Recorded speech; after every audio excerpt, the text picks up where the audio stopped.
So anyway, we want to talk about the medications. You're making me laugh now.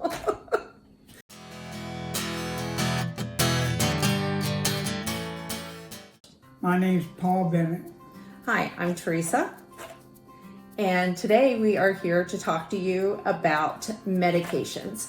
I have heard a lot of stroke survivor caregivers, wives and other caregivers say that they spend a lot of time getting medications ready. That, a lot of times people that have had strokes are on several medications, and it can be overwhelming when somebody first comes home from the hospital and they have all of these medications to take on top of you trying to figure out just how to take care of them. And maybe you're dealing with, wheelchairs and other things that you're trying to adjust to. And now you have all of these medications that you have to figure out when they're supposed to take them. And I'm laughing because Mr. Bennett here just hit me to knock me out of the frame of his video camera.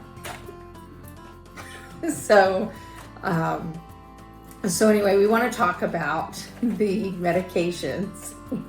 You're making me laugh now. We want to talk about the medications and what we did to try to help us, because when I first brought Paul home from the hospital, it was crazy. I had a whole list of medications. The hospital had highlighted things in yellow for me, and I would get this list out every morning and look at it and try to figure out, when is he supposed to take this pill and when should he take this pill, and trying to get them all done.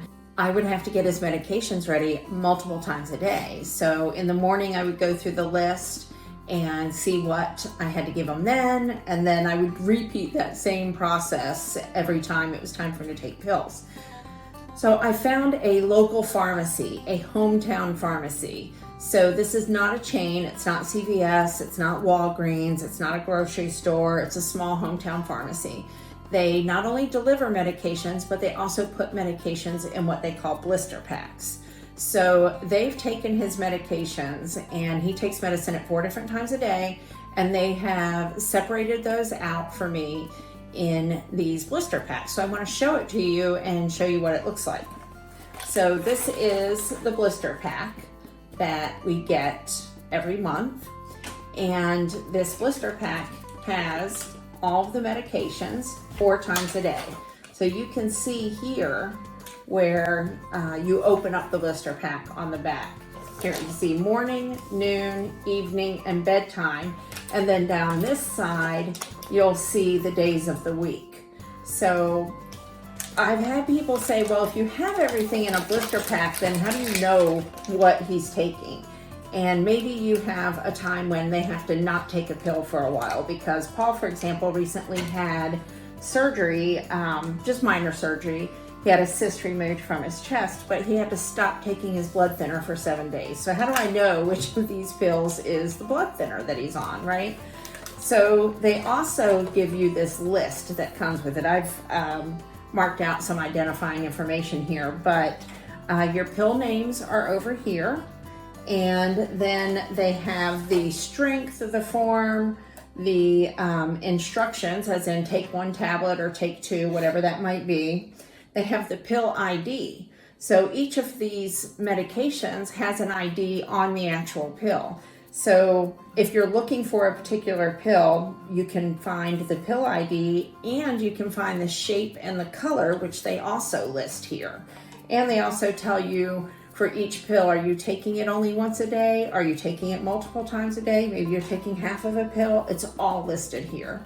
The other great thing about this list is that I will literally rip it off of here and carry it with us when we go to the doctor, because this is his most recent list of medications. The only thing that is not included on here is his sleeping pills and his pain medication. He has some pain medication that he takes occasionally for arthritis pain that he has in his lower back.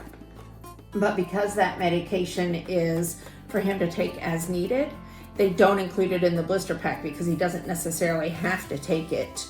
They also don't put the sleeping pills in because his sleeping pills are actually take 1 or 2 as needed. So some nights he only takes 1, some nights he takes 2, it just depends. So those are not in here either.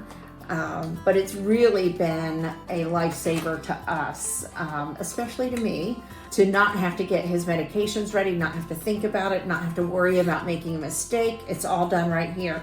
And the pharmacy calls me every month. They called me this week because he's due next week for his refills for the month. So they called me this week and asked me if there were any changes to the medication, anything that we needed to add or remove from his blister pack, and they do that every month. So that way they're going over it with me before they package them in the blister packs, and it's been a really great service for us. What do you want to say about it, Paul? Nothing really, just they're easy to open and get out my medicine every night. I do it for the next morning. So he's able to actually get the medications out of here himself. So where I used to get it out and give it to him, he's getting better with his short-term memory. And we also actually have reminders set, right? Do you want to talk about that a little bit?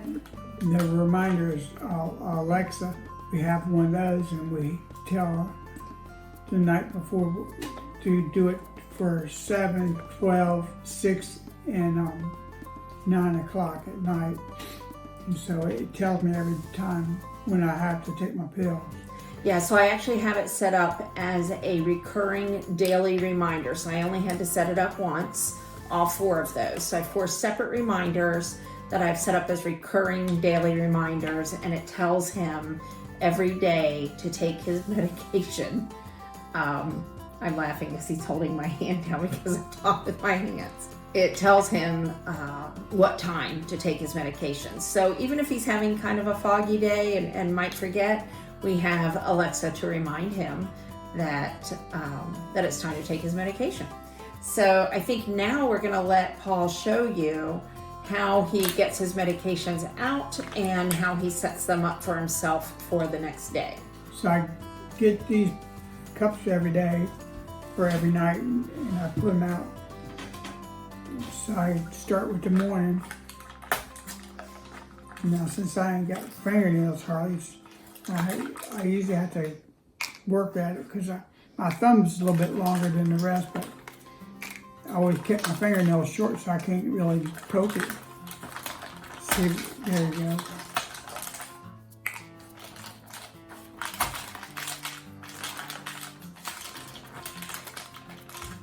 So you're getting them out because you take pills 4 times a day. Yep. You're putting them in 4 different cups. Yep.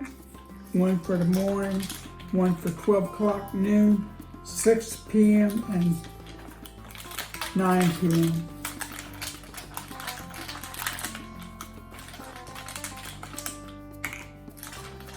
Then I turn it over because sometimes, here we go, I almost forgot that one.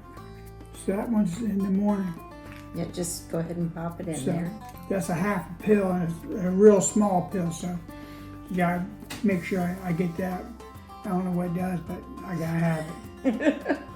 So now show them how you stack up your cups. And then I stack them like that for the 7 a.m., then 12 o'clock, 6 o'clock at night, and 9 o'clock at night. So then when you take the morning dose, what do you do with the cup? I take the morning dose. When it's empty, I put it on the bottom so I have them for the next day. So if you were to take your medicine at 7 and then say at 8 o'clock, you're thinking, gee, I wonder if I took my medicine, you can go in and see that the cup is empty and it's been moved to the bottom and you know you took it. Yep. Okay. That's it. We hope that you've enjoyed this presentation on the medication. And if you're struggling with this, try to find a hometown pharmacy. Again, something that is not a chain. I think most cities have a 1 or 2 smaller pharmacies, and then if you also find one that delivers to, that's a big bonus because then you don't even have to worry about going and picking it up. They'll Now, bring it right to I you. called CVS. They said they do blister packs, but they mail order. So you can call CVS and they talk to you about doing a mail order. So Yeah, you can. That's another thing to actually check, because some people's insurances actually require that you do mail order. So if your insurance either requires or allows you to do mail order, then maybe check and see if you could do the blister packs through that. So this was our table talk video for this week, and we hope you enjoyed the topic. We'll see you next week. Okay, bye.